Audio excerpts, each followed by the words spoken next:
suatu undangan kepada segala bangsa, namun juga undangan kepada kita sekalian. Kita dengarkan di dalam kitab Nabi Yesaya, bacaan pertama, di gunung ini Tuhan menyediakan bagi segala bangsa perjamuan. Kita pun pada hari ini diundang untuk mengambil bagian di dalam perjamuan Ekaristi yang diwariskan oleh Tuhan Yesus kepada kita sekalian. Lakukanlah ini untuk mengenangkan Daku. Marilah kita berdoa. Kita antar doa-doa pribadi, keluarga-keluarga, umat di wilayah rohani, lingkungan di mana kita berada, bersama dengan doa seluruh gereja.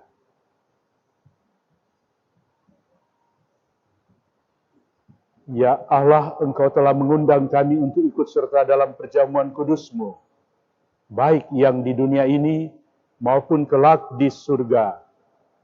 Semoga kami menanggapi undangan-Mu itu dengan gembira, seraya mempersiapkan diri agar pantas menerima anugerah-Mu yang agung itu.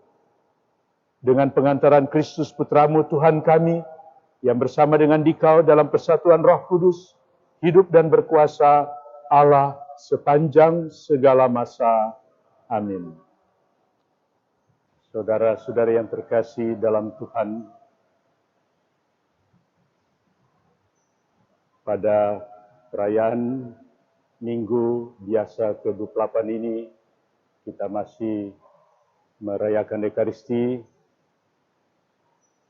lewat live streaming yang disiarkan oleh Komsos Kusper Manado dan Radio Montini dari Gereja Katedral Hati Tersuci Katedral Manado ini. Pada hari Minggu ini kita mendengarkan sekali lagi apa yang menjadi kehendak Tuhan lewat bacaan-bacaan yang kita yakini ini adalah sabda Tuhan, firman Tuhan kepada kita sekalian.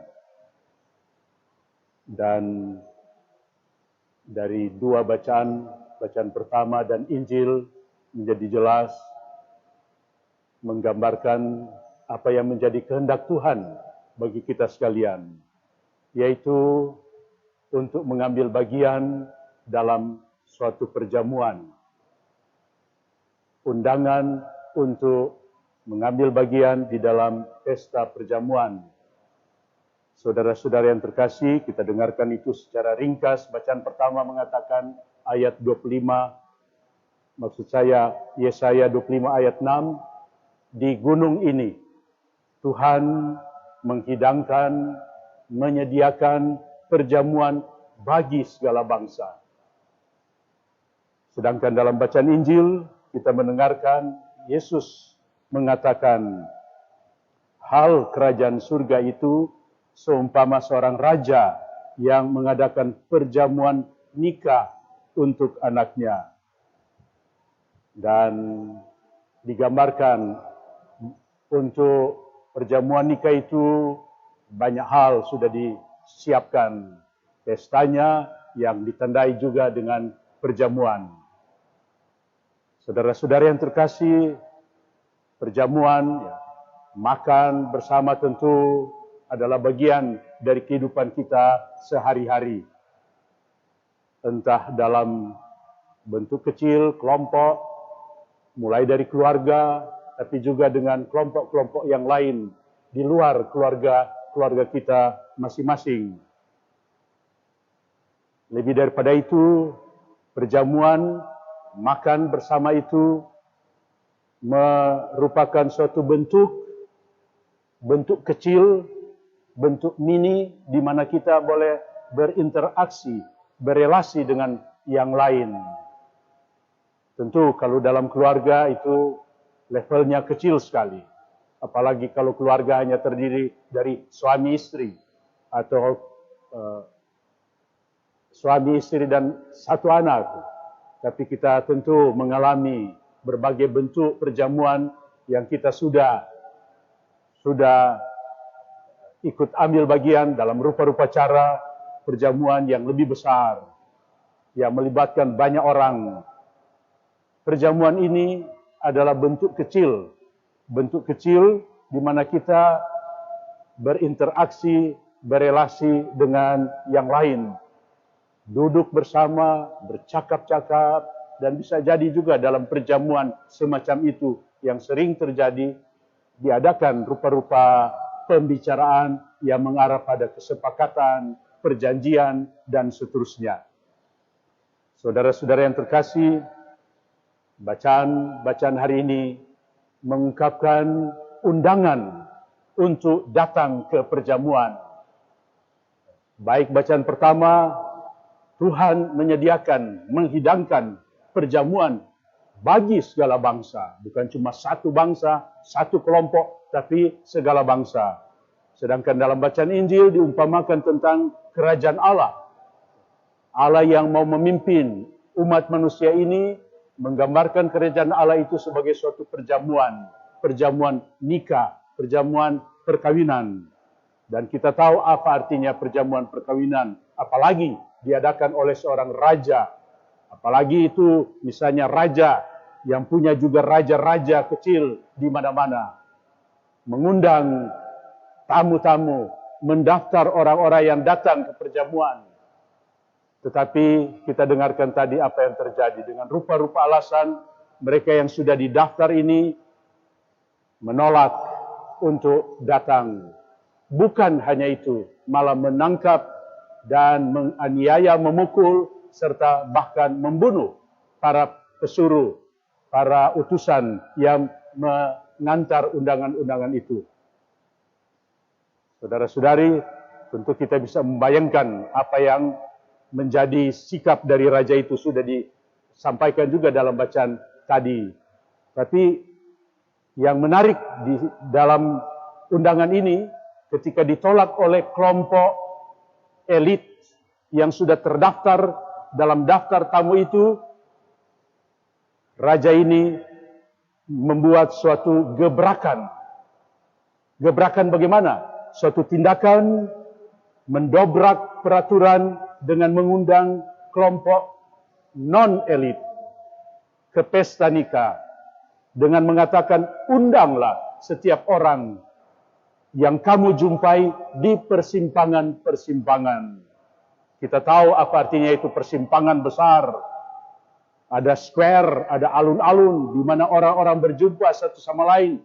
Kelompok elit, level atas, tapi juga kelompok biasa, rakyat biasa. Dan disitulah diundang secara terbuka untuk datang ke pesta nikah. Saudara-saudara yang terkasih, luar biasa. Raja itu mengambil suatu tindakan apa? Tindakan berani, tapi juga penuh risiko. Karena ini undangan terbuka. Siapa yang akan datang? Dan kita dengarkan tadi, datanglah mereka yang diundang terbuka itu. Namun yang menarik, kita dengarkan tadi bahwa raja memperhatikan ada seorang yang tidak menggunakan pesta. Ini tentu kalau kita mempelajari budaya, raja-raja dulu mengundang dengan daftar-daftar, juga disediakan sarana-sarana, ada protokol untuk datang ke pesta nikah, yaitu disediakan pakaian-pakaian khusus, supaya jelas siapa yang datang, ini yang diundang. Tentu cara sekarang ya dengan undangan, atau dengan apa tanda-tanda apa, tapi dulu dengan pakaian khusus untuk mereka yang diundang. Nah, ternyata ada seorang yang tidak mengenakan pakaian pesta yang sudah disiapkan. Itu berarti apa? Tidak diterangkan di situ, orang itu diam. Kenapa? Alasannya apa kamu tidak mengenakan pakaian pesta? Kita bisa menafsirkan itu, mungkin undangan ini mau mempermalukan raja itu, mau menghina raja itu. Dan apa yang terjadi, raja itu tidak punya pilihan lain kecuali mengeluarkan orang itu dari pesta nikah. Saudara-saudara yang terkasih, dua gambaran ini, bacaan pertama dan bacaan Injil tentang perjamuan. Pertama Injil yang Yesus sampaikan hal kerajaan surga seperti kerajaan Allah, seperti perjamuan pesta nikah, Yesus mau menunjukkan apa? Sikap terbuka dari Allah untuk mengundang siapa saja. Bacaan pertama tadi jelas dikatakan di gunung ini Tuhan menghidangkan, menyediakan perjamuan untuk segala bangsa. Dan bacaan Injil, undanglah setiap orang yang kamu jumpai di persimpangan jalan. Suatu gambaran dari hati Tuhan yang terbuka, yang inklusif, tidak untuk kelompok-kelompok khusus saja. Allah yang juga berani membuat gebrakan, perubahan dengan mengubah suatu penderitaan, kutukan kepada berkat bagi orang-orang lain yang tidak ada di dalam daftar undangan, di dalam daftar tamu itu. Penolakan berubah menjadi berkat, menjadi keuntungan bagi orang-orang yang diundang itu. Dan dengan demikian, maka perjamuan tersedia bagi semua orang, bagi segala bangsa, seperti dikatakan oleh Yesaya di dalam bacaan pertama itu. Saudara-saudara yang terkasih, tentu ini adalah gambaran dari perjamuan yang Tuhan sediakan kepada kita, khususnya Yesus yang mewariskan kepada kita perjamuan Ekaristi. Lakukanlah ini untuk mengenangkan daku, mengenangkan Dia yang bagaimana? Yang berbaik hati, terbuka kepada siapa saja, pun kepada orang-orang yang berdosa, yang disingkirkan, yang dibuang, yang tidak diperhitungkan oleh kelompok-kelompok tertentu, Tuhan undang untuk masuk di dalam perjamuan ini. Karena inilah sikap Tuhan yang semata-mata mau menyelamatkan umat manusia. Dan tentu untuk mengambil bagian di dalam perjamuan itu, kita perlu mengambil sikap yang pantas, yang tepat. Artinya apa? Sebagai orang beriman, kita sudah diberikan pakaian. Pakaian apa? Pakaian pembaptisan kita, yang menjadikan kita anak-anak Allah. Pertanyaannya, apakah kita berlaku dalam hidup sehari-hari sesuai dengan pakaian yang kita kenakan itu? Kita juga telah menerima Yesus di dalam Ekaristi, namun kadang-kadang kita juga mengalami pergumulan untuk mengikuti Dia, mengenangkan Dia. Lakukanlah ini sebagai kenangan akan daku. Dia yang bagaimana? Yang memberikan diri bagi orang lain, yang melayani. Aku datang bukan untuk dilayani, tetapi untuk melayani. Saudara-saudara yang terkasih, inilah sikap yang Tuhan kehendaki agar kita mengenakan pakaian pesta itu yang sudah kita terima. Sehingga dengan demikian mengajak kita untuk bagaimana dalam kehidupan sehari-hari menunjukkan sikap yang integral itu, apa yang sudah kita katakan ya lewat pembaptisan, menerima Yesus, itu juga terungkap di dalam sikap tindakan kita sehari-hari sebagai orang beriman, sebagai orang-orang yang menerima Tuhan di dalam hati, itu mengalir di dalam kehidupan sehari-hari. Mari kita mohon, semoga perayaan Ekaristi ini, di mana kita sekali lagi mendengarkan undangan Tuhan kepada kita semua, mengajak kita untuk mengambil bagian di dalam pemberian ini.